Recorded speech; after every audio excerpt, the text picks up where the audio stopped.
ஹன்யோங்கசையோ. இந்த வீடியோவில் நம்ம பார்க்க போகிறது இந்த கொரியன் மொழியில் காணப்படுகின்ற எழுத்துக்களை அதே மாதிரி சொற்களை நம்ம எப்படி உச்சரிக்கிறது அப்படின்னு. உச்சரிப்பு விதிகளை பார்க்க முன்னாடி நம்ம கொரியன் எழுத்துக்களை பற்றி சில ஐடியாஸ் எடுக்க இருக்குது. பாருங்கள், உயிரெழுத்துக்கள் மொத்தமாக 21, அதில் அடிப்படை உயிரெழுத்துக்கள் 10, சேர்ந்த உயிரெழுத்துக்கள் 11. அது நமக்கு ஓகே, எந்த பிரச்சனையும் இல்லை. மெய்யெழுத்துக்கள் மொத்தமாக 19, அதில் 14 அடிப்படை மெய்யெழுத்துக்கள், 5 இரட்டை மெய்யெழுத்துக்கள், அதுவும் ஓகே. இப்போ நான் கீழே அதில் போட்டிருக்கேன் மெய்யெழுத்துக்களும் அடிப்படை உயிர் மெய்யெழுத்துக்களும் சமன் அப்படின்னு. அது ஏன் அப்படி போட்டிருக்கேன்னா, அடிப்படை உயிர்மெய் எழுத்துக்கள்னு நான் இதில் சொல்கிறது தமிழ் அரிச்சுவடியில் இக்கண்ணா இத்தண்ணா மெய்யெழுத்துக்கள். அதுக்கு பக்கத்தில் இருக்கு இல்லையா, கானா தானா பானா, அது உயிர்மெய் எழுத்துக்கள். அப்போ அதே போல தான் கொரியன் அரிச்சுவடியிலையும் இந்த கானா தானா பானான்னு காணப்படுது. இது அடிப்படை உயிர்மெய் எழுத்துக்களாக கருதப்படுது. அப்போ பொதுவாகவே மெய்யெழுத்துக்களை நம்ம எப்படி எழுதுகிறோமோ அதே போல தான் அடிப்படை உயிர்மெய் எழுத்துக்களையும் நம்ம எழுதுவோம். ஆனால் உச்சரிப்பு வேறுபடும். இன்னும் நமக்கு 2-3 ஐடியாஸ் எடுக்க இருக்குது. ஸ்லைடை பாருங்கள். பொதுவாகவே நமக்கு தெரியும் மெய்யெழுத்துக்களுடன் உயிரெழுத்துக்கள் சேர்க்கப்படும். பாருங்கள், இந்த ஸ்லைடில் காட்டப்பட்டிருக்க உயிரெழுத்துக்கள் பொதுவாகவே மெய்யெழுத்துக்களின் வலப்பக்கமாக மட்டும்தான் சேர்க்கப்படும். இந்த ஸ்லைடை பாருங்கள். இதில் காட்டப்பட்டிருக்கிற உயிரெழுத்துக்கள் மெய்யெழுத்துக்களோடையோ அல்லது அடிப்படை உயிர்மெய் எழுத்துக்களோடையோ சேர்க்கும் போது நம்ம கீழாகத்தான் எழுதுவோம். இதுவும் நம்ம முதல்ல பார்த்த மாதிரி தான். இந்த ஸ்லைடில் காணப்படுற உயிரெழுத்துக்கள் மெய்யெழுத்துக்களோடையோ அல்லது அடிப்படை உயிர்மெய் எழுத்துக்களோடையோ சேரும்போது நடுவில் கீழாக எழுதப்படும். அடுத்த ஸ்லைடை பாருங்கள். பொதுவாகவே மெய்யெழுத்துக்கள், அதாவது இக்கண்ணா இத்தண்ணா அது மாதிரி மெய்யெழுத்துக்கள் எழுதும்போது பிரதான உயிர்மெய் எழுத்து, அதாவது நம்ம பார்த்தோம் உயிரெழுத்தும் மெய்யெழுத்தும் சேர்ந்து உருவாகிற அந்த பிரதான உயிர்மெய் எழுத்துக்கு கீழாகத்தான் இந்த மெய்யெழுத்து சேர்க்கப்படும். இப்போ உங்களுக்கு பொதுவாகவே இந்த கொரியன் எழுத்துக்களையும் அதே போல் சொற்களையும் எப்படி எழுதுறதுன்றது நல்லாவே புரிஞ்சிருக்கும். இப்போ பார்க்குறது கொரியன் மொழியில் காணப்படுகின்ற உச்சரிப்பு விதிகள். முதலாவது உச்சரிப்பு விதியை பாருங்கள். நமக்கு இது ஏற்கனவே தெரியும். ஒரு சொல்லில் இந்த எழுத்துக்கள் மெய்யெழுத்தாக வரும்போது நம்ம எப்படி உச்சரிக்கிறது அப்படின்னு நம்ம போன வீடியோஸ்லையும் பார்த்துருக்கோம்.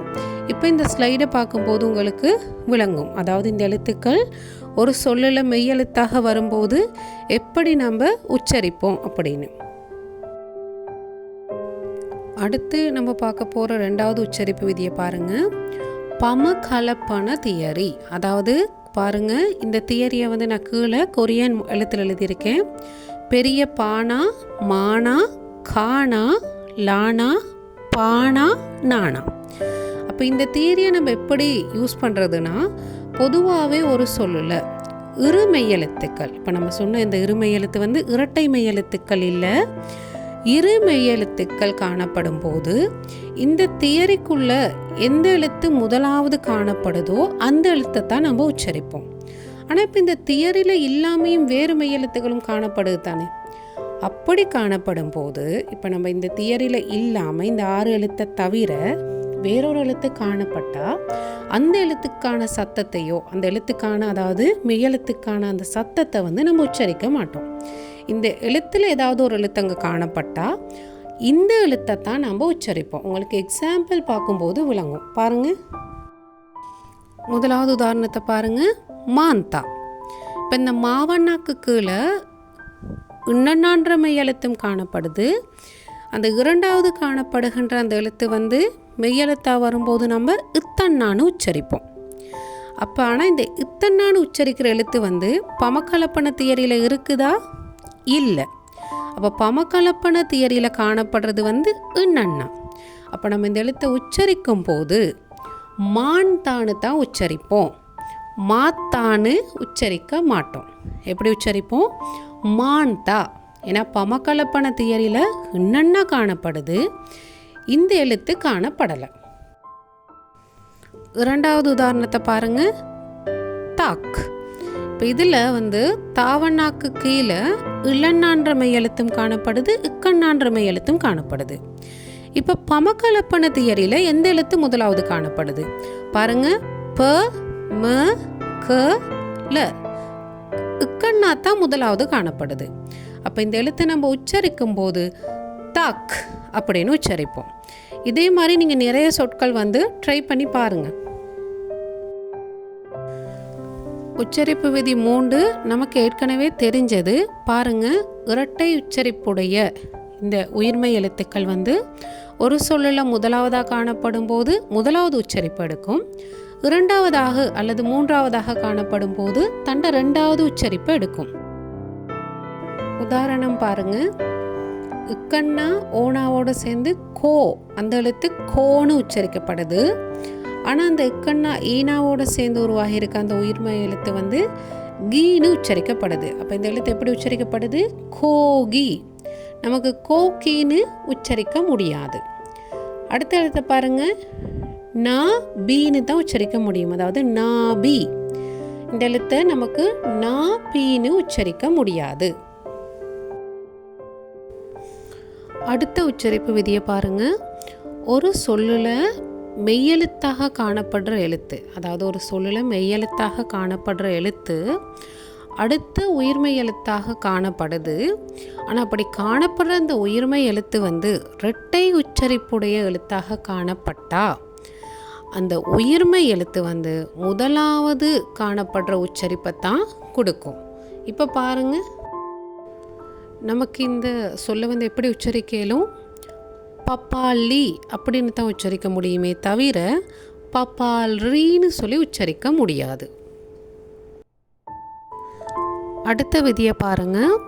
இப்போ நம்ம முதல்ல பார்த்த அந்த இரட்டை உச்சரிப்புடைய மெய்யெழுத்துக்கள் ஒரு சொல்லில் மெய்யெழுத்தாக காணப்பட்டு அதுக்கு அடுத்து வர்ற உயிர்மை எழுத்து தானாவாக காணப்பட்டா தானா தண்ட முதலாவது உச்சரிப்பை தான் எடுக்கும். கீழே பாருங்க. மோ தா, மொக்தா அப்படின்னு தான் உச்சரிக்கப்படுமே தவிர மொக்தான்னு சொல்லி உச்சரிக்கப்படாது. அப்போ நம்ம எப்படி உச்சரிப்போம்? மொக்தா அப்படின்னு உச்சரிப்போம். அடுத்த விதியை பாருங்க. இல்லன்னா இறன்னா அப்படின்ற இரட்டை உச்சரிப்புடைய அந்த எழுத்து ஒரு சொல்லில் மெய்யெழுத்தாக காணப்பட்டு அதை அடுத்து அதனை தொடர்ந்து வர்ற உயிர்மை எழுத்து தானாவாக காணப்படும் போது தானா தண்ட ரெண்டாவது உச்சரிப்பை எடுக்கும். பாருங்க. சல்தா, அதாவது சல்தான்னு தான் உச்சரிக்கப்படுமே தவிர சல்தான்னு சொல்லி உச்சரிக்கப்படாது. சல்தா அப்படின்னு உச்சரிக்கப்படும். அடுத்த விதியை பாருங்க. நிதா நிக்கா என்ற அந்த வினை சொற்களுக்கு முன்னுக்கு இப்பண்ணான்ற மெய்யெழுத்து காணப்படும் போது இந்த இப்பண்ணா இம்மாகத்தான், அதாவது இம்மண்ணான்னு தான் உச்சரிக்கப்படும். ஆனால் இது எழுதுகிற முறை மாறுபடுமா? இல்லை, எழுதுகிற முறை மாறுபடாது, உச்சரிக்கிற முறை தான் வேறுபடும். பாருங்க. அம்னிதா, அம்னிகா அப்படின்னு தான் உச்சரிக்கப்படும். அப்னிதா, அப்னிகா அப்படின்னு உச்சரிக்கப்படாது. அடுத்த விதியை பாருங்க. இதில் வேண்டிய எழுத்துக்கள், அதாவது நம்ம பார்த்த மெய்யெழுத்துக்களில் எந்த மெய்யெழுத்தாக இருந்தாலும் மெய்யெழுத்தாக அதை தொடர்ந்து வருகின்ற அந்த உயிர்மை எழுத்து ஜீரோவாக காணப்படும் போது, அப்போ இந்த எழுத்தை நம்ம ஏற்கனவே பார்த்துருக்கோம், உங்களுக்கு ஞாபகம் இருக்கும். இந்த எழுத்து காணப்படும் போது உச்சரிப்பு மாறுபடும், ஆனால் எழுதுகிற முறை மாறுபடாது. பாருங்கள். சிப் பல், அல்னு சொல்ல மாட்டோம், சிப் பல் அப்படின்னு சொல்ல மாட்டோம். இதை எப்படி உச்சரிப்போம்? சிபல், சிபல் அப்படின்னு உச்சரிப்போம். அதாவது இந்த பானா கீழே இருக்கிற அந்த இப்பண்ணா இந்த ஜீரோவோட சேர்ந்து உச்சரிக்கப்படும். அப்போ சிபல் அப்படின்னு உச்சரிப்போம். ஆனால் எழுதுகிற முறை மேலே நம்ம பார்த்த சிப்பல் அப்படின்னு தான் எழுதப்படும். உச்சரிப்பு தான் மாறுபடும். இன்னொரு உதாரணமும் பார்ப்போம். இந்த சொல்லை நம்ம எப்படி உச்சரிப்போம்? சொன் செங் நிம் இ அப்படின்னு பொதுவாக நம்ம உச்சரிப்போம். நம்ம படித்த வரைக்கும் இதை உச்சரிக்கலும் சொன் செங் நிம் இ. ஆனால் இப்போ நம்ம இந்த விதி ஒன்று பார்த்தோம். என்னது, வேண்டிய மெய்யெழுத்துக்கு அடுத்ததாக இந்த 0 அப்படின்ற எழுத்து காணப்பட்டால் அந்த மெய்யெழுத்து வந்து இந்த 0ன்ற எழுத்தோடு சேரும். அப்போ பாருங்கள், நான் கீழே காட்டியிருக்கேன். சொன் செங் நிமி, சொன் செங் நிமி அப்படின்னு தான் உச்சரிப்போம். உச்சரிப்பு வேறுபடுமே தவிர எழுதும் முறை வேறுபடாது. இந்த விதியை பாருங்கள். ஒரு சொல்லில் இரட்டை மெய்யெழுத்து வந்து மெய்யெழுத்தாக காணப்பட்டு அதுக்கு அடுத்து காணப்படுற எழுத்து வந்து 0வோட சம்மந்தப்பட்டு, அதாவது 0ன்ற ஒரு எழுத்து பார்த்தோம் இல்லையா, அதோட சம்மந்தப்பட்டு காணப்பட்டால் இந்த எழுத்தை நம்ம உச்சரிக்கும் போது அந்த இரட்டை மெய்யெழுத்தில் 2வது எழுத்தோட இந்த 0 சேர்ந்து உச்சரிக்கப்படும். அப்போ உதாரணத்தை பாருங்கள். பொதுவாகவே இதை நம்ம உச்சரிக்கும் போது அண்ணாயோ அப்படின்னு தான் உச்சரிக்கணும். ஆனால் இந்த உச்சரிப்பு விதியின்படி நம்ம இந்த எழுத்தை எப்படி உச்சரிப்போம், அதாவது இந்த சொல்ல அஞ்சாயோ அப்படின்னு உச்சரிப்போம். எப்படி, அஞ்சாயோ அப்படின்னு உச்சரிப்போம். அடுத்த விதியை பாருங்க. இரட்டை மெய்யெழுத்தான இன்னண்ணா இத்தண்ணா, அதாவது இந்த 2வது எழுத்தை நம்ம இத்தண்ணான்னு தான் உச்சரிப்போம் மெய்யெழுத்தாக வரும்போது. எப்படி காணப்படுற இந்த இரட்டை மெய்யெழுத்து வந்து ஒரு சொல்லில் மெய்யெழுத்தாக வரும்போது அதுக்கு அடுத்து காணப்படுகின்ற அந்த எழுத்து வந்து 0வை தழுவி, முதல்ல நம்ம பார்த்தது போலயே 0வை தழுவி காணப்பட்டால் முதலாவது சந்தர்ப்பத்தில் அந்த இரட்டை மெய்யெழுத்தில் 2வது எழுத்தோட இந்த 0வை தழுவி காணப்படுகின்ற அந்த எழுத்து வந்து சேர்ந்து உச்சரிக்கப்படும். பாருங்கள், இந்த மணின்ற இந்த இது வந்து ஃபர்ஸ்ட் வந்து மன்ஹி அப்படின்னு உச்சரிக்கப்படுது.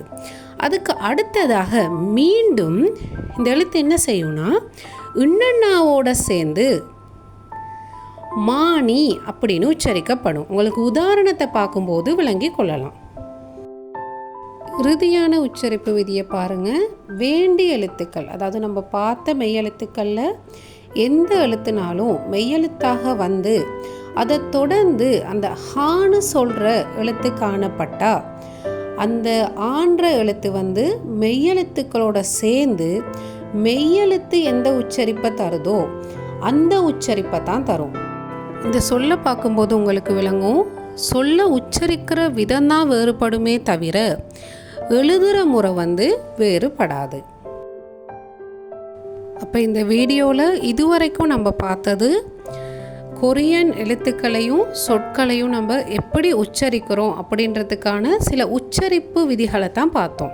இந்த உச்சரிப்பு விதிகளை அடிப்படையாக கொண்டு தான் நம்ம சொற்களையோ அல்லது வசனங்களையோ உச்சரிக்கிறது. அப்போ இது வந்து நம்ம அடிப்படை, அதாவது கொரியனில் காணப்படுகின்ற அடிப்படை கொரியன் இலக்கணங்களில் முதலாவது தான் இந்த உச்சரிப்பு விதிகள். இதுக்கு அடுத்து நம்ம அடுத்த வீடியோவில் வந்து இன்னும் சில இலக்கணங்கள் இருக்குது, அதுகளை பற்றி பார்ப்போம். கம்சாஹம்னிதா. நன்றி.